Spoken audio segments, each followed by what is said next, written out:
تو اس لیے حضور نے فرمایا کہ اللہ کے راستے میں صدقہ کرو، خیراتیں دو، تاکہ اللہ کی ناراضگی دور ہو، اللہ کی خوشنودی حاصل ہو اور جہنم سے بچو۔ میں نے جہنم میں عورتوں کی تعداد زیادہ دیکھی۔ جو حضور اکرم صلی اللہ تعالی علیہ وسلم نے یہ بات بیان فرمائی، تو جب ہم سبق میں کوئی مسئلہ بیان کرتے ہیں تو ہمارے طالب علموں کے سمجھ میں نہیں آتا ہے تو ہمارا طالب علم فوراً کوشچن کرتا ہے، سوال کرتا ہے، اس مسئلے کو پورا گہرائی میں اتر کر کے سمجھنے کی کوشش کرتا ہے۔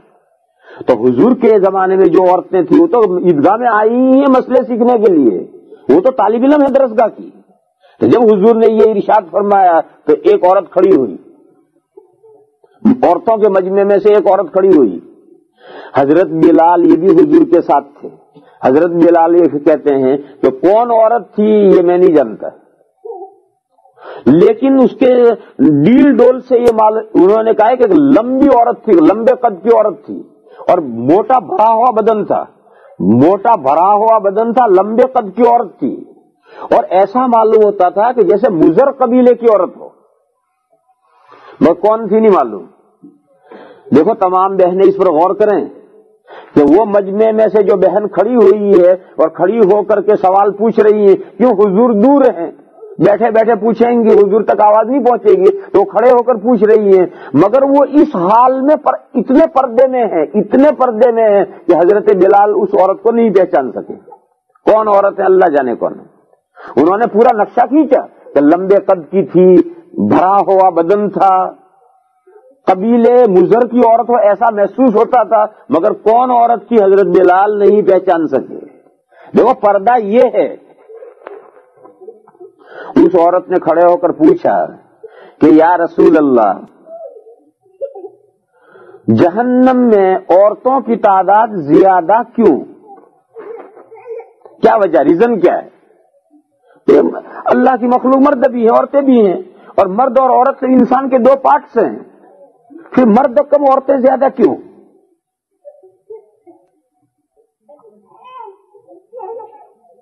تو حضور اکرم صلی اللہ تعالی اتنا پوچھ کر بیٹھ گئی۔ تو حضور اکرم صلی اللہ تعالی علیہ وسلم نے ارشاد فرمایا کہ ناقصات عقل و دین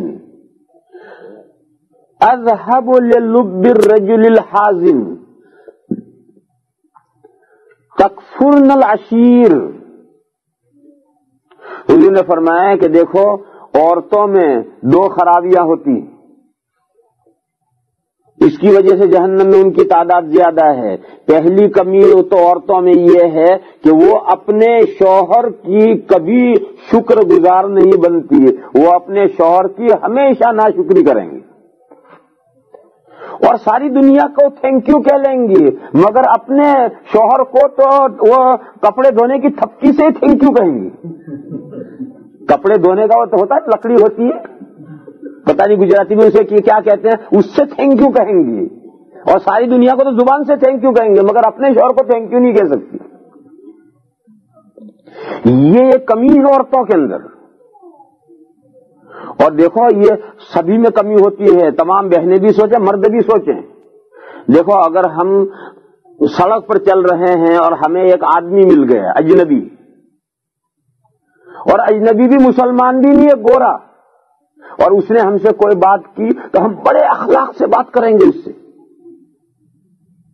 اور ہمارا بھائی ہم سے بات کرے تو ہم تو تڑاکے سے بات کریں گے، ہمارا گجراتی بات کرے تو ہم ویسے بے رخی سے بات کریں گے۔ یہ تو الٹی گنگا بہ رہی ہے۔ آدمی کو اپنے بھائی سے زیادہ اخلاق کا برتاؤ کرنا چاہیے، اپنے وطن والوں سے مسلمانوں سے اس کے بعد نمبر ہے، اور غیر مسلم ہے اس سے بھی اخلاق کا برتاؤ کرنا، وہ تو تیسرے درجے کا ہے۔ مگر آج دنیا الٹی ہو گئی ہے، اس غیر مسلم کو جو مسلمان ہی نہیں ہے ہم اخلاق کا سب سے زیادہ مظاہرہ اس کے ساتھ کرتے ہیں، پھر اس کے ساتھ، اور اپنے رشتہ دار کے ساتھ تو تڑاک سے بات کرتے ہیں۔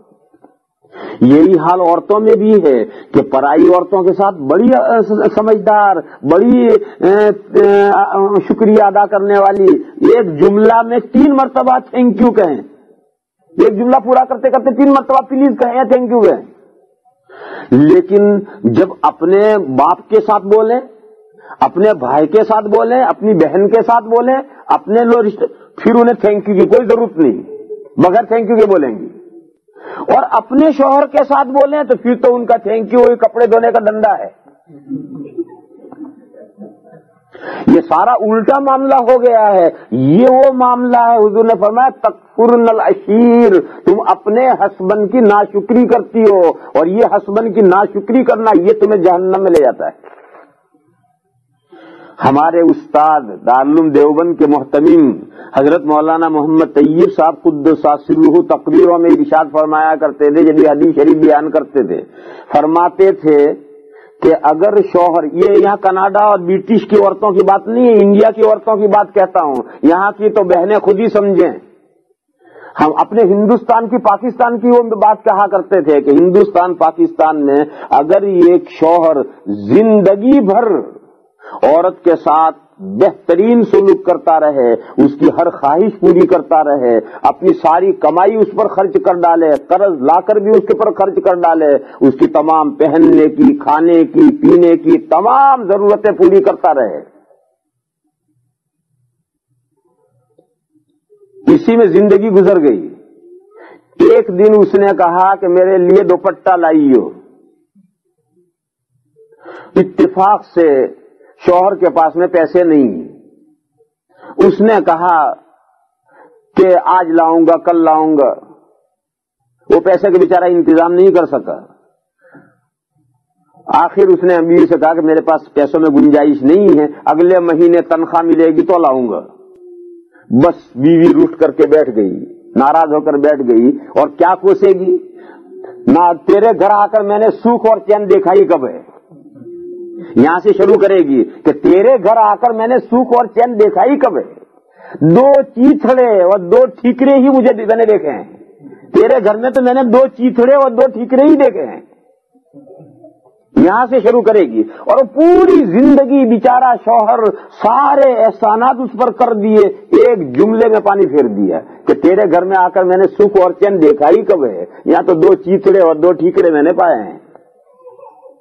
دیکھو پوری زندگی کا شوہر کا احسان، اس نے اپنی ساری کمائیاں اس پر لگا ڈالی، قرضے لا کے اس پر لگا ڈالے، اپنی ساری اس کی ارمانیں پوری کرنے کے لیے اپنی ساری توانائیاں اور انرجی خرچ کر ڈالی، اس پر ایک جملے میں پانی پھیر دیا کہ تیرے گھر میں آ کر میں نے سکھ اور چین دیکھا ہی کب ہے. تیرے گھر میں تو 2 چیتڑے اور 2 ٹھیکرے میں نے پائے ہیں.